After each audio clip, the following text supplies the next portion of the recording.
कोई बात नहीं, आपने हिंदी साहित्य में एमए किया और यूपीएससी का एग्जाम भी दिया। कुछ लोग कहते हैं कि तुलसीदास एक बहुत ही रूढ़िवादी और सांप्रदायिक किस्म के व्यक्ति थे, जी सर। और कुछ दूसरे आलोचक कहते हैं कि नहीं, तुलसी को समझने में हमसे भूल हो रही है। तो मैं आपसे चाह रहा हूँ कि आप दोनों पक्षों पर मुझे तुलसी की दो कविताएं बताएं, जिससे साबित हो कि रूढ़िवादी थे और सांप्रदायिक थे। फिर कुछ ऐसा बताइए उनके बारे में जिससे साबित हो कि ना तो वो रूढ़िवादी थे ना ही सांप्रदायिक थे। सर, जो रूढ़िवादी होने का तर्क कहा जाता है, पहला उसको लेकर है।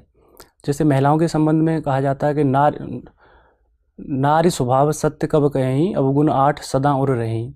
तो इसको लेकर आपत्ति है कि ये तो अवगुण पुरुष में भी हो सकते हैं। इससे क्या मतलब है, हमें समझा के बताइए। कि कवियों ने ऐसा सही कहा है कि नारियों में चाहे वो पतिव्रता ही क्यों ना हो, उसमें 8 अवगुण होते हैं। और एक पंक्ति है कि नारी हान विशेष छत नाही, और एक ढोल गमार शूद्र पशु नारी सकल ताड़ना के अधिकारी। इनको लेकर सर ये, और एक दलित विरोधी होने का भी उन पर लगाया जाता है। पूजिए विप्र शकल गुणहीना, शुद्र न गुणगण ज्ञान प्रवीणा।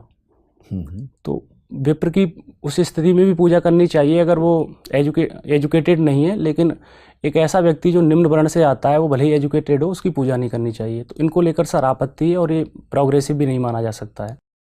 और कुछ ऐसी पंक्तियां जो उन्हें प्रोग्रेसिव बताती हैं नारी के संबंध में, एक कत विधि सृजी नार जग माही, पराधीन सपने सुख नाही। तो ये बताता है कि ईश्वर ने कितनी एक मेहनत करके नारी को बनाया है, और शादी के बाद वहाँ उसको सुख नहीं मिलेगा। तो एक अपने समय से आगे की बात है कि वैवाहिक संबंधों में भी पराधीनता हो सकती है।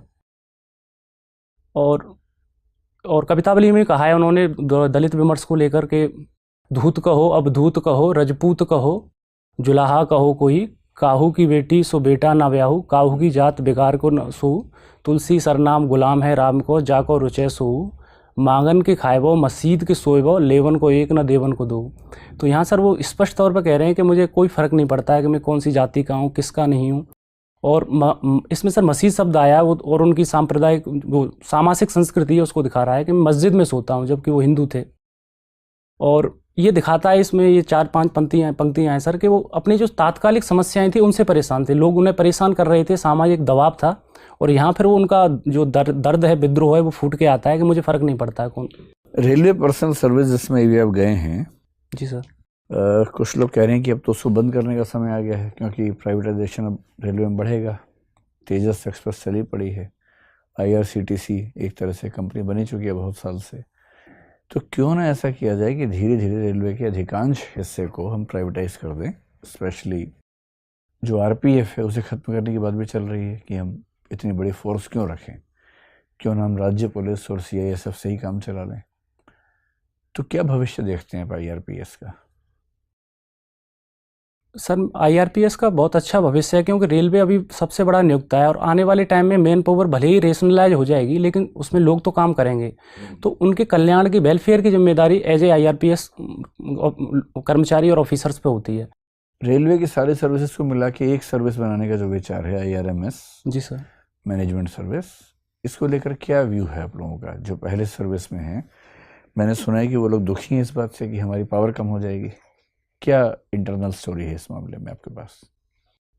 सर इसमें दोनों तरह के थॉट्स हैं। एक तो परेशान भी हैं कि सीनियरिटी भी प्रभावित होगी, और जो सिविल सर्विसेज से आते हैं उसमें वो 26-27 की एक एवरेज एज होती है, और IAS से आते हैं उसमें 23-24 की होती है, तो प्रमोशन प्रभावित होगा। और कुछ इसको पॉजिटिव रूप में भी ले रहे हैं जो IAS से आएंगे, इससे सब लोगों को एक लेवल है वो समान हो जाएगा। तो दोनों तरह के सर थॉट्स इसमें। आपकी राय क्या है? सर मेरी राय है कि अच्छा हुआ है, और ओवरऑल रेलवे के हित में है और देश के हित में है।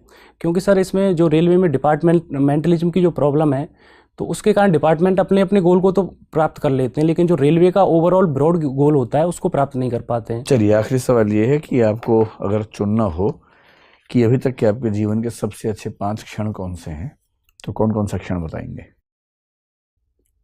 सर सबसे पहला तो मैं मैरिड हूँ, तो शादी को लेकर है सर। मेरा 16 जनवरी 2017 को शादी हुई, और सबसे खूबसूरत पल उसको मैं मानता हूँ। और दूसरा सर, मेरा IRPS में जब सिलेक्शन हुआ था, तो उस क्षण मैंने जब लिस्ट में नाम देखा था, तो वो सबसे अच्छा था। 2? इसके अलावा सर 10th क्लास में मेरा सबसे हाईएस्ट मार्क्स आए थे अपने आसपास के जो भी गांव थे, और मुझे सम्मान भी दिया गया था जिला कलेक्टर के द्वारा, तो एक वो भी मुझे मेमोरेबल। 3।